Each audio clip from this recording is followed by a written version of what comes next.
All right, so before we get started, just want to let you guys know that we do still have the Telegram group, which is an open, free chat for any individual who wants to vent or discuss their circumstances. There just is a verification process to join the WhatsApp group, really both WhatsApp and Telegram. So on the WhatsApp group, you're free to join, you're free to discuss whatever for free, all right? Um, and chat with the other individuals. You do have to go through a verification process, right? Which will require you to submit some form of ID and a link to registry profile or any sort of documents that can let us know that you are a part of the registry or you're associated with someone who is a part of the registry, right? We just need to make sure this is for security purposes. So please understand that it is a free process and everything does get deleted after it has been submitted. Same thing with the Telegram group. Only difference is Telegram, there is a $15 a month charge. So it's not much, but you get a lot out of it. And plus, you get direct contact with me, as well as the other individuals in that group who can help you get to where it is you're trying to go and do whatever it is you're trying to do. So I just want to put that message out there. We do have the WhatsApp and Telegram. Go to the website, shoot me an email, whatever you want to do, and I can direct you through the process. All right. Thank you guys. Tune into the video. Hello, everyone, and welcome back to Official Accountability's channel. Um, I just want to thank you guys for being patient with me. I know there's been a gap in between videos, and it's because I've been dealing with some medical issues that are very, very serious. I am coming off of a very, very serious surgery, and it's taken me a few weeks to recover, and I'm still not here yet. To be clear with you guys, I did plan on flying out for a 2 week vacation in December for Christmas out of the country, and I'm not able to do that anymore. So I won't be leaving anymore until summer. It sucks, but I gotta. My health has to come first. All right. So I just wanted to get that out the way. This video is going to be about my recap, my journey. I'm recapping my journey. All right. To those of you who are just now tuning in, and even to those of you who have been following me for the past few years, all right? So before I get started, I want to let you guys know if you're not subscribed already, please consider hitting that subscribe button and liking, sharing my content always helps gets the word out to other individuals who are in our same position, all right? So that would be greatly appreciated. Also, make sure you turn on those notifications, right? So anytime I drop a video, you'll know right away. So make sure you click that bell. When you subscribe, click the bell, turn on the notifications, and that'll be about it, right? So here we go. All right, so to recap, I'm gonna do my best to try to remember because it has been a few years, right? And not only that, I also can't put a lot of the information in this video as well because law enforcement and all of that stuff they're watching these videos. So I also want to add on to that you guys are posting on these public forums that law enforcement are also reading every single one of those comments. So please consider what you put out there. If laws get changed or whatnot policies come along, it's going to be because of the information that they're finding out based off of the information that you put online for them to just easily go read. Right. So let's just be mindful of that.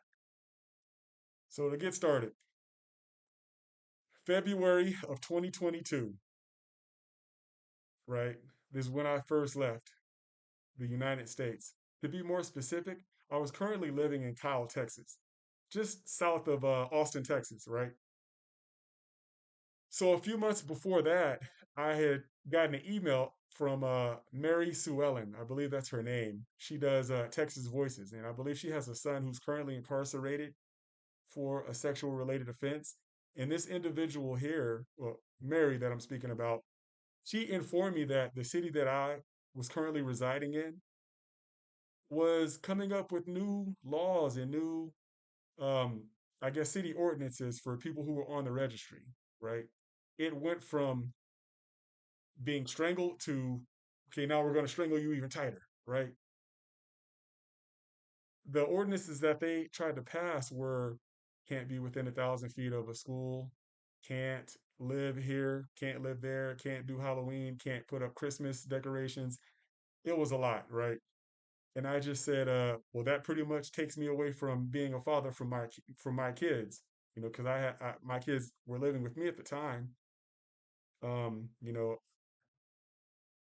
every time I took them to school, I had to go inside and report that I was there, which was didn't make any sense because I'm just dropping them off and I'm not even getting out the car. I'm just dropping them off and I'm taking off. So, yeah, the city that I was currently residing in had came up with these new policies that I just wasn't okay with. I was already dealing with the state laws on top of now these new city ordinances, and I just said, that's it. I'm not going to do it anymore. I refuse. If I don't leave this place, something bad is going to happen. I can't say what, but that's just where my mind was at the time.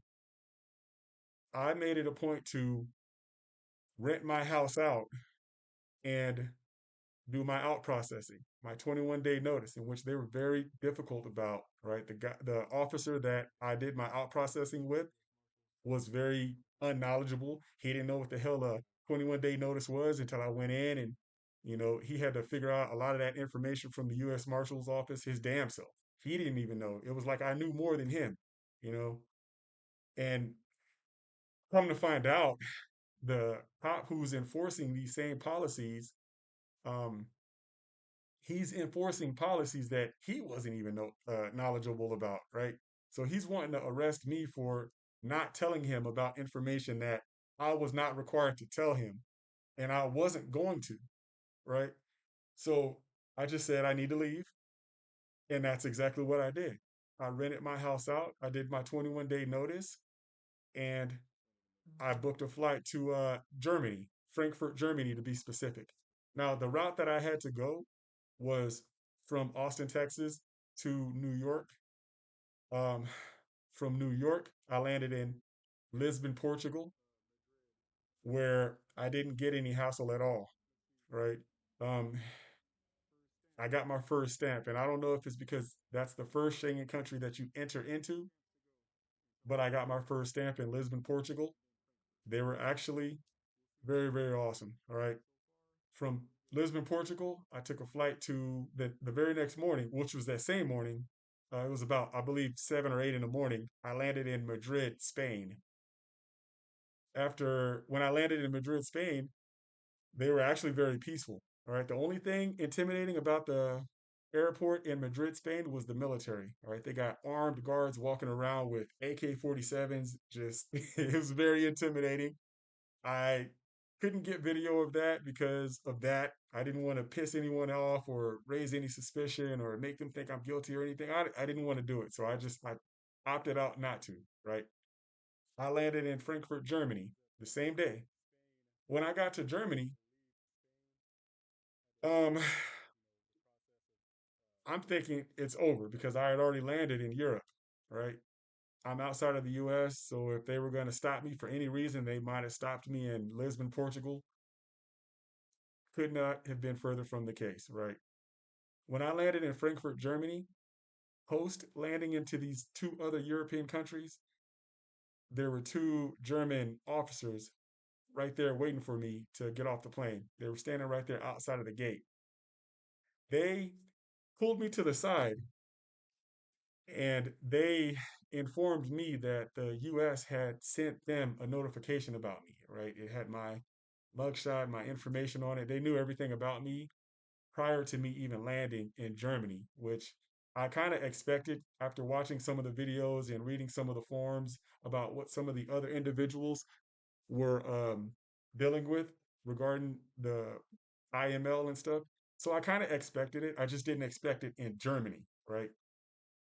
I'm kind of glad it did happen in Germany because the officers who stopped me, pulled me aside, were very nice, right? I have no complaints about them. They were very understanding. I explained to them my situation, and I explained that it was years back, and the U.S. won't leave me the fuck alone, for lack of better words.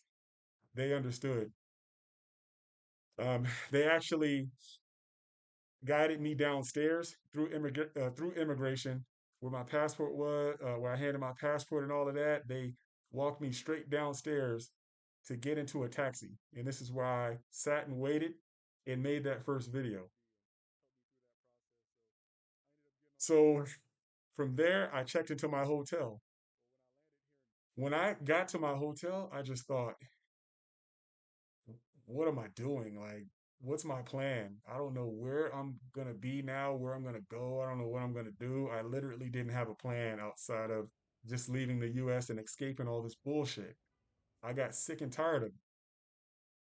But at the same time, being outside of the US, I was so relieved, right? I didn't have to worry about nobody changing laws on me. I didn't have to worry about going to jail if I came within 1,000 feet of this place or that place, right? I didn't have to worry about reporting a damn email that I only had for maybe 2 or 3 weeks and didn't plan on using ever again. I didn't have to worry about any of that anymore.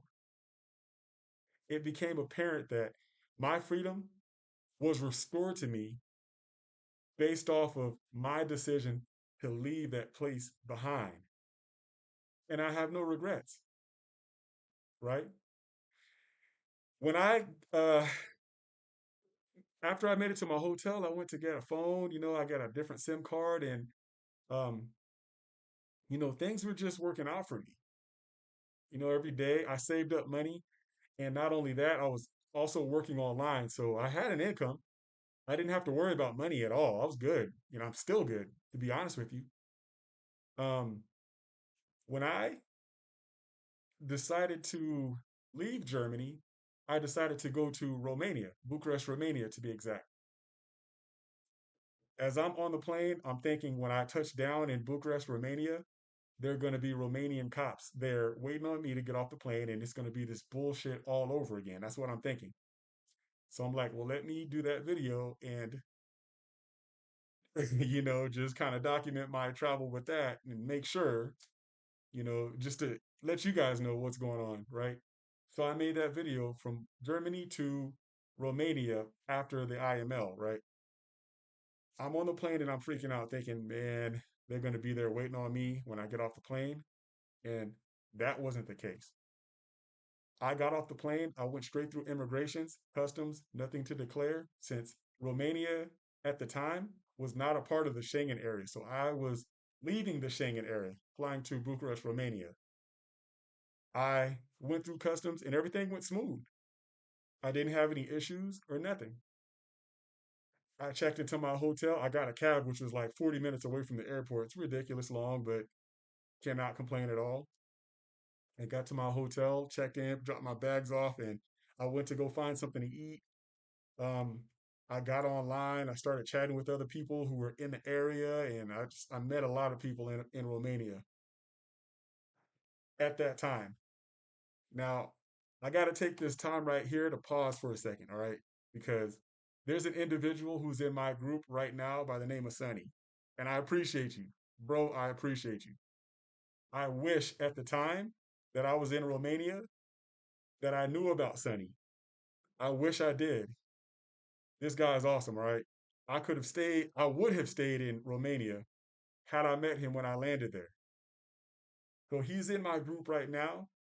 And if there's anyone who would like to hat it up with this guy, maybe schedule a Zoom meeting to try to figure out what your next move is, he can assist you with living permits, resident permits, permanent permits, residency, all of that stuff. He can assist you with that in Romania.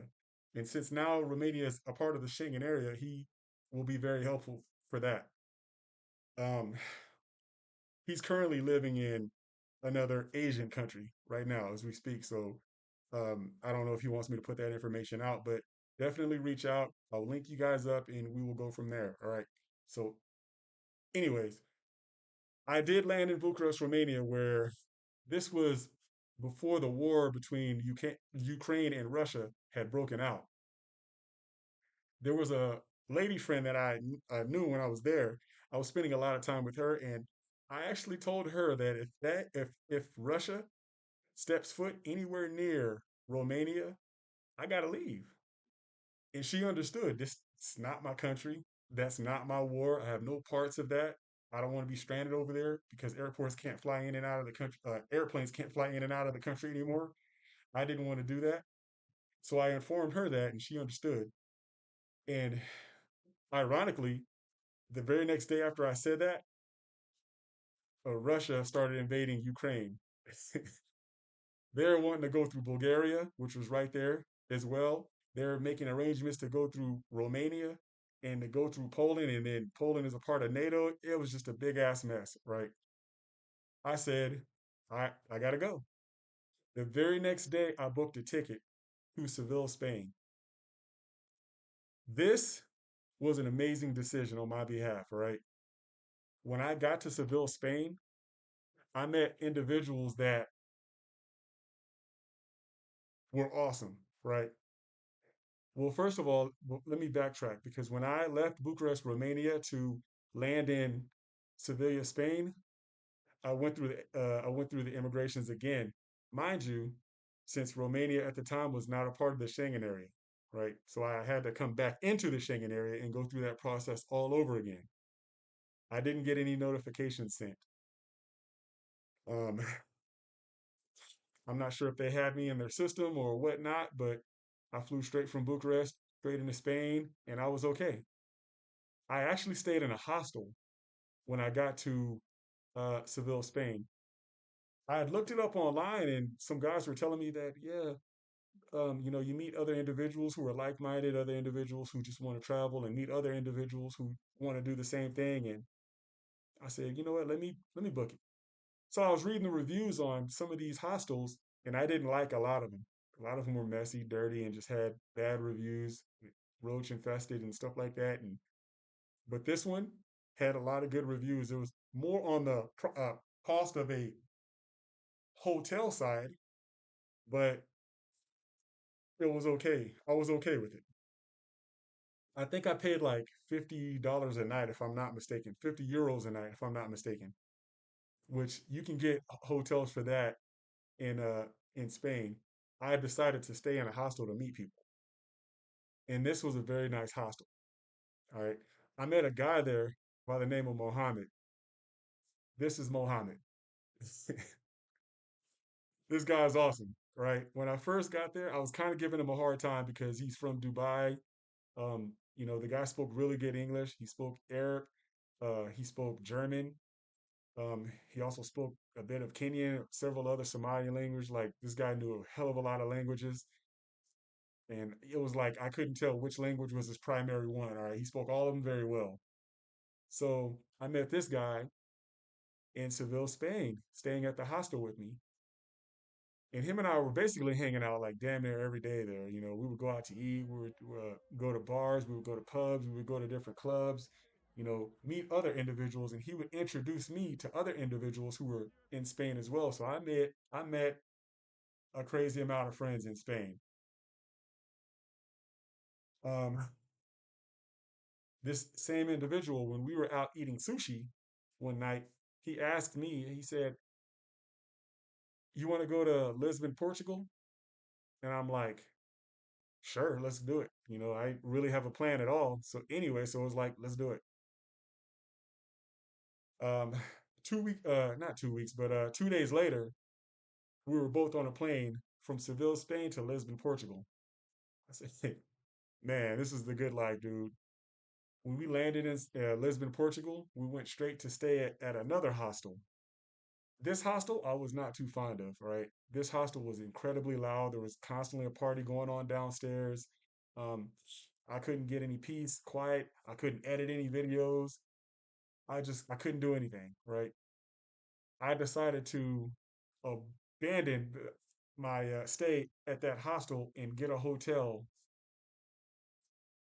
instead, even though I had already paid for the stay in the hostel. So I went to go stay at a hotel where I met more individuals. I would catch taxis back and forth from the hotel back to the hospital to catch up with him. We would go out to eat, of course. Food is a big thing. Um, yeah, so him and I were still doing the same thing. We would meet more people. He knew a lot of people in Portugal as well, about the same amount in um, Seville, Spain. he then asked me, "Hey, what do you think about going to Porto, Portugal?" And I'm like, "Porto, Portugal, but we're already here. Like, why we can't just stay here?" He says it's nicer, it's more of a party, and I'm like, I really didn't want to party, but since I really didn't have a plan, it was like, what am I losing? We're taking a bus from Lisbon, Portugal to Porto, Portugal, which is north. I think the bus cost me like $17, right? So it really wasn't much anyway, but it was a 3 hour bus ride.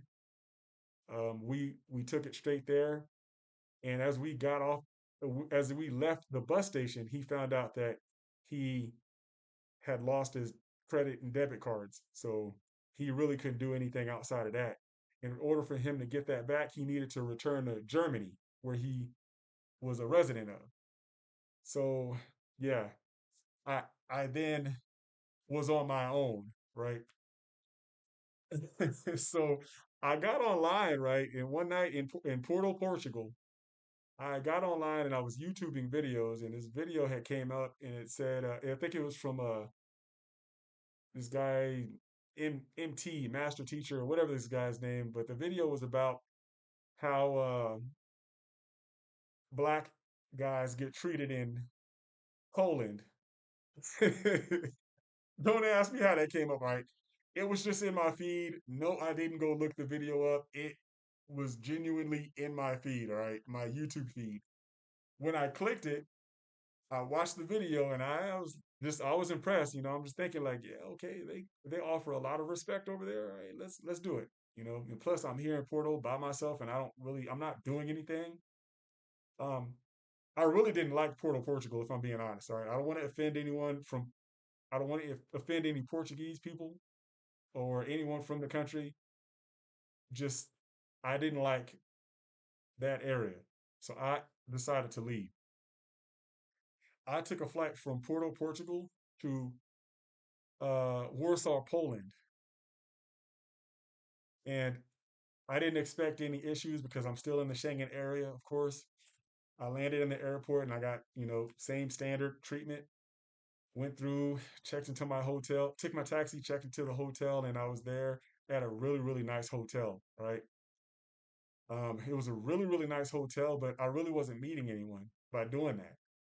So I think I stayed in the hotel for a few days and then I decided to stay in a hostel.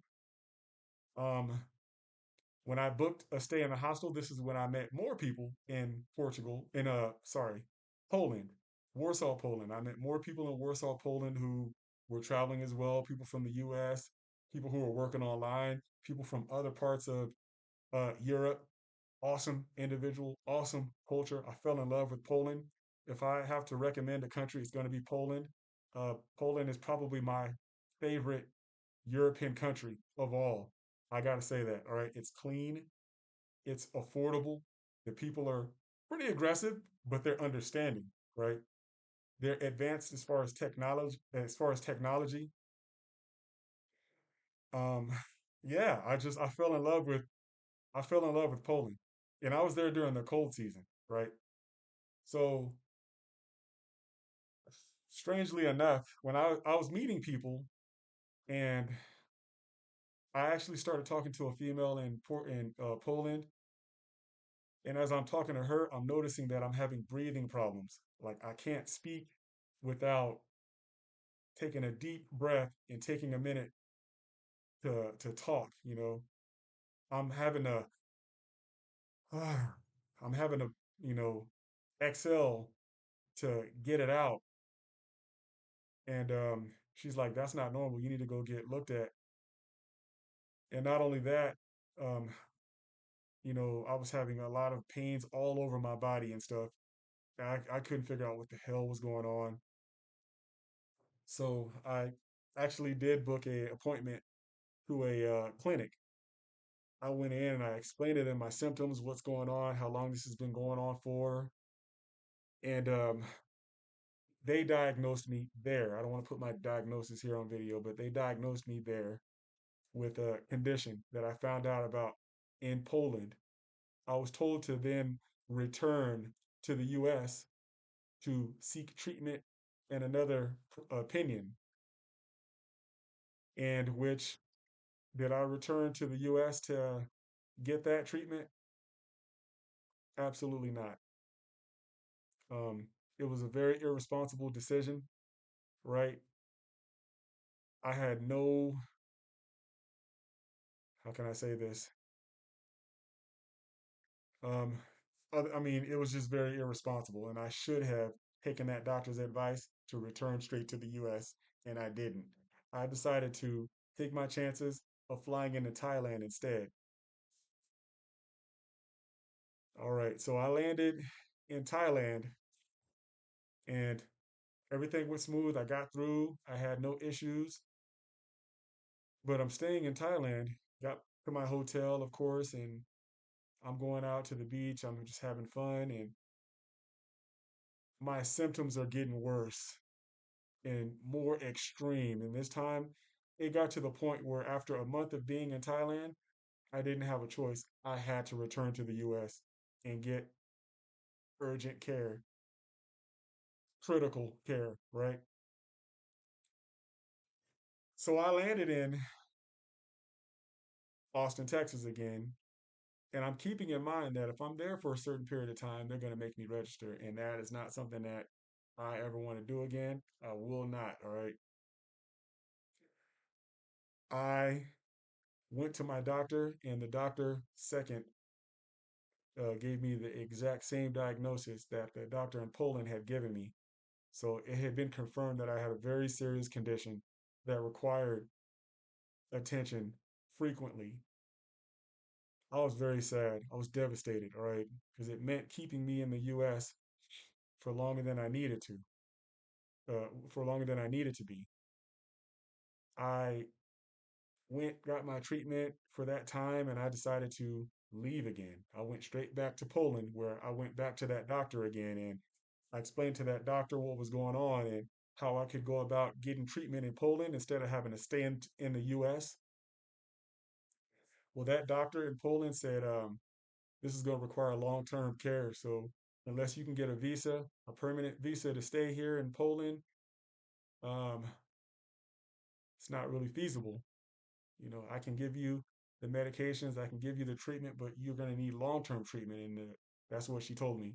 So I was devastated once again. You know, I had to basically go back to the US again.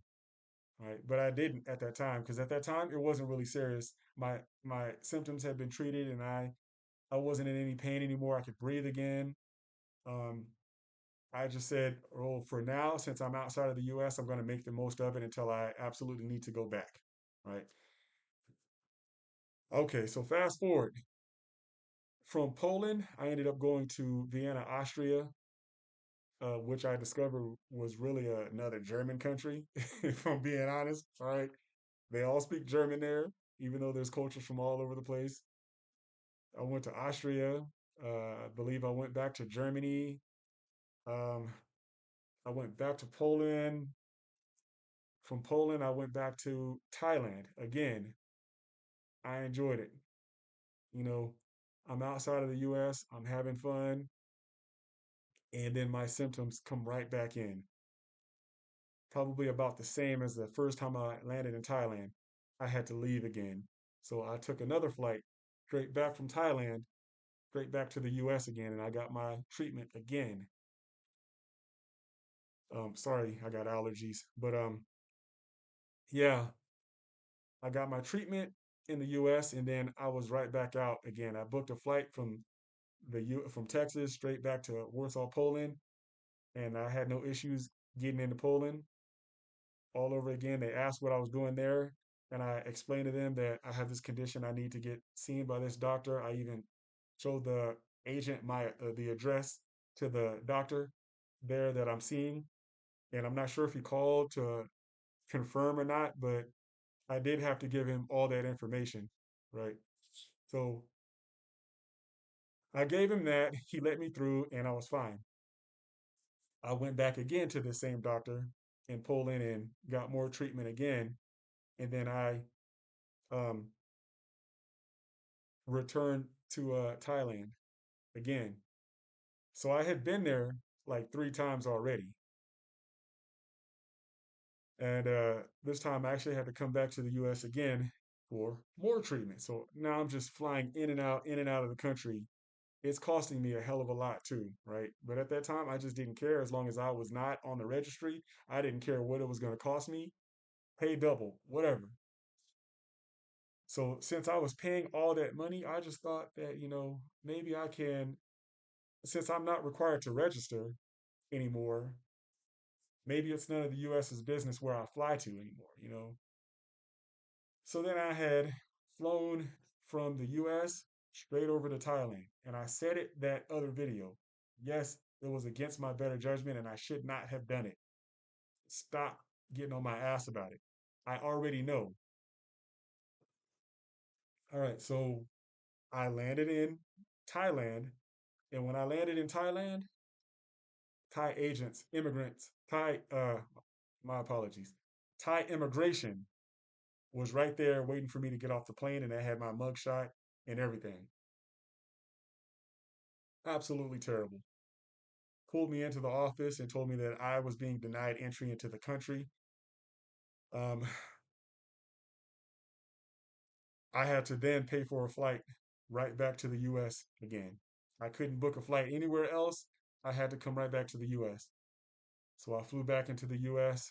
I had just lost a lot of money doing that. Um, yeah, I was very upset. But again, there was no way that I'm going back on the registry. So I then booked a flight a few days later uh, back to Germany. I stayed in Germany. I had a blast again. I met more people, and I decided to go back to Thailand since I wasn't flying straight from the US. It shouldn't be a problem, right? Well, I flew from Germany straight back to Thailand, and I got in with no issues. I then had to return back to the US where I had to get more treatment. From that treatment, I stayed about 8 months, I believe. I flew from the US into Poland. From Poland, I went back to Austria. From Austria, I went to back to Germany, and then from there, from Germany, I flew back into Thailand, where I was then being denied entry. Um, there are more details about that I cannot put in this video. There are more important details to that situation that I cannot put in this video. All right, I was being denied entry even though I didn't fly into Thailand straight from the U.S. This is a whole different story, a whole different video. But just know I was denied entry for the second time, even though the time before that, Thailand had let me in with no issues. So again, that's going to be for a totally different video. All right, so I'd gotten denied entry, so I had left. When I left, I got back to the US, and I'm leaving out a ton of details about that incident. All right, don't take what I'm telling you on that situation with a grain of salt, all right? Because I'm leaving out a lot of information on that on purpose. But anyway, I came back to the US. I then flew right back to Germany, where I just said, what am I going to do now? I can't go back to Asia.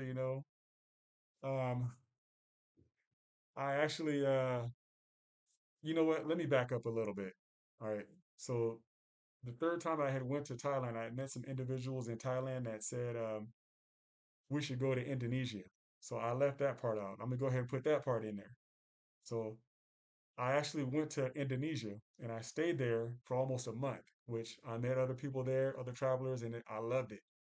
I fell in love with Indonesia. I was in Bali to be specific, but I did want to travel over to um what is it, Jakarta. I did want to make my way to Jakarta. I just couldn't. At the time, I was meeting people there in Bali, and I love the place. Right, it was like another Thailand.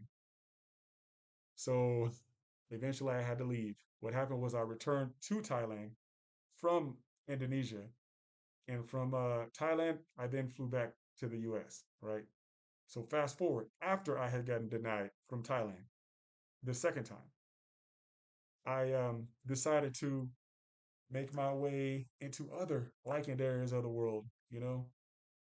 I heard about Aruba, so I just decided, from Aruba, let me see if I can make my way into Aruba. I heard individuals not having any issues, but they're having to do the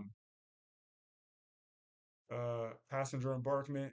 They're having to do the pre-approval before you even arrive. You got to tell them about your stay, where you're staying at, your flight. They got to know everything about you before you even book a ticket, and it's a risk because you could pay for everything and then they could deny you. Even though you paid for everything. So that's always a risk to consider. So I did. I booked everything, made my way to Aruba. I got off the gate where I'm expecting Aruba immigration to be there waiting on me. And sure enough, they weren't, right? I went straight to the immigration, gave them my passport, told them what I was doing there, and she said, "Have a nice trip." Handed me my passport back, and I was out of there. So, well, I just said, well, if I'm here in Aruba, Aruba is incredibly expensive. I don't think that I could stay here long term, right? Let me try to make my way elsewhere where it's going to be cheaper. Okay, so this is another thing that I can't add to this video. I ended up going to another South American country where I met up with another individual who's in my group currently. He's another awesome dude. If you want to, well, I can't say that, but if you message me, become a member of the Telegram group, I will put you guys in touch and you'll be very surprised. All right. You won't regret it. I'll say that much. But anyway, I did make my way to other South American countries where um, I did have to go about differently. I did get interrogated. I did get stopped. I can't put that in this video, right? So, yeah, I really had no regrets after being denied in Thailand. I really want to make my way back to Thailand to see if I can get back in. Um, but I'm not really going to sweat it at this time. I'm probably going to see where I want to end up come this summer when I get cleared to travel again. But at this time, I think I'm pretty much fine where I am. I currently reside in a state that does not require me to register. You know, I'm living peaceful over here. I'm going to my regular doctor visits. I just had my surgery a couple weeks back, and I'm making a slow but sure recovery. Right. I will be out again in the summer. If you have any recommendations on where I should probably try to go, definitely let me know. But as far as I'm concerned, I do want to see if I can make my way into other uh, countries, preferably in Central America, closer to the U.S. I'm pretty much over Mexico. I did go to Mexico a few years back, and I was very intimidated while being there. And this is before the election. All right, so since this election has taken place, I can't imagine me going back to Mexico for any reason. And it's because I think the cartels down there are mad. They're furious that they can't traffic any more fentanyl into the US. It's hard for them to smuggle humans into the US. Um, I just think that their enterprise is being shut down slowly, and now they're furious. So they're going to probably try to hold anyone for ransom that they can. And I just think it's a big risk. I could be wrong. All right. So don't take what I said personal. I could be wrong. I just think that it's not a safe idea. All right. So I will go ahead and end this recap here. But I just want to wish you guys happy holidays. If you don't hear from me, uh, until then, I know it's been a few months since I posted a video, but if you don't hear from me, just know that it's because I'm making a recovery. It's hard for me to put these videos out when I'm constantly in bed. I'm constantly in the hospital. Um, but I will be cleared again. All right. I thank you guys for tuning in. Remember to hit that like and subscribe. All right. Turn your notifications on so that you can be informed on my status and future travels and stuff like that. All right. Peace.